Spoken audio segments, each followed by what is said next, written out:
Morning, Chairman. Oh, William, how are you?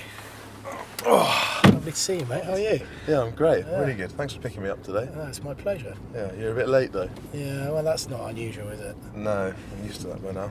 Yeah. So apparently we've got some questions from Quinn supporters, William. What are the changes you've seen in the club over the years? You've been here a long time now, haven't you? I have been here a long time. Almost every element of rugby in the last 15 years has changed massively. I suppose one of the big things is GPS. Every front row forward's dream.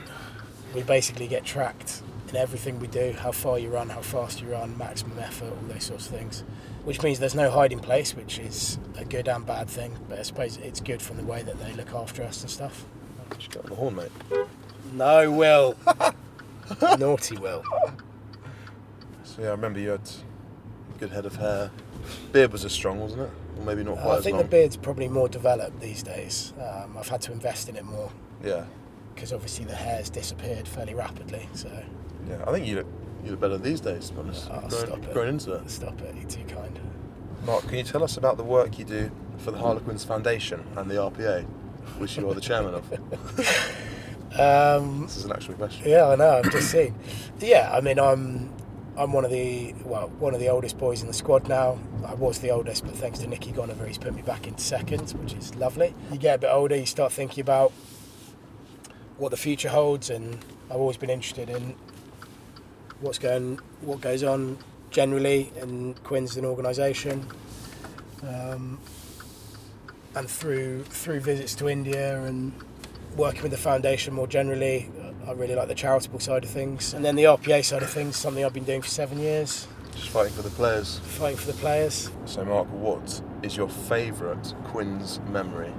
On field, obviously, it's always amazing to win things. We played in the LV Cup final. We won the final against Sale at Worcester. We weren't really expected to win, and we won pretty comfortably against a full-strength Sale team, which was great. Luke Wallace was captain, wasn't he? He was. Gave a really good G up before the game. Yeah, bum taps. Bum taps. Yeah. A lot of bum taps, everybody. What about the time you played against that player who didn't know who you were? Called Cittadini. And he said, "Who is Lambert?" And then you drilled him in a scrum and shouted in his face that I am Lambert. As ever, Will.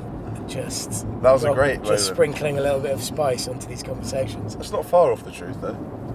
I mean, I never said I am Lambert. It's not like Spartacus. My favourite Quins memory on field would probably be similar to yours. We've been lucky enough to play a lot of games together, haven't we? We have, many games. So that LV final would be up there for me. Just because it was with a lot of my mates who I'd grown up with. You had boys like Guesty playing, didn't we? We had Mo Fassavalu as well, who's probably the most physical player we've ever played with. Yeah. And then it was the likes of Luke Wallace, Buchanan, Daryl Marfo, Charlie Matthews, Trayford, he played, didn't he? Yeah, maybe. Yeah. Yorkie, a lot of good men.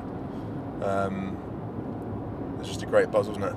It's one of those where you kind of knew you were going to do it before you ran out. Yeah, it was great. How do I prepare for a game? Yeah. Well, we'll start on Friday when we have our captain's run. Yep. Which is a really nice day because that's the carb loading day. We have the famous Friday stoop food, which usually you start with a fajita, guacamole, salsa, cheese. This is so classically you.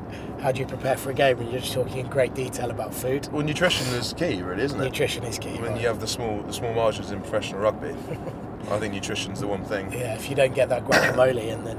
If I'm feeling up to it, maybe an apple crumble afterwards. They do a very good crumble. Which I think you always are feeling up to it. I am, yeah. And then I don't have many superstitions or anything, but the only thing I do every time is I have a bolognese on the Friday night, which I think a lot of players do.